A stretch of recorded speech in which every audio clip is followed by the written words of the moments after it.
Ang ating mga kababayan ay patuloy na suportahan ang Marcos administration sapagkat sa totoo lang, yung mga nagsasabi na napakahirap ng buhay, sila lang nagsasabi niya, haka-haka lang nila yan.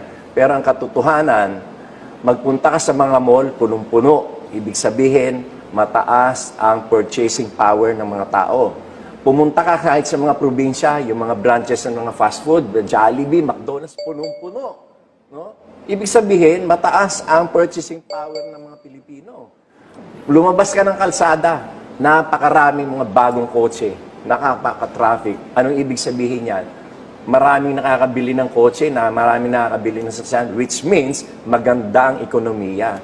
So yung mga nagsasabi na hindi maganda yung pamamalakad ng administrasyon, ano yan, mga dati nang naninira yan. Kaya huwag kayong maniwala sa kanila.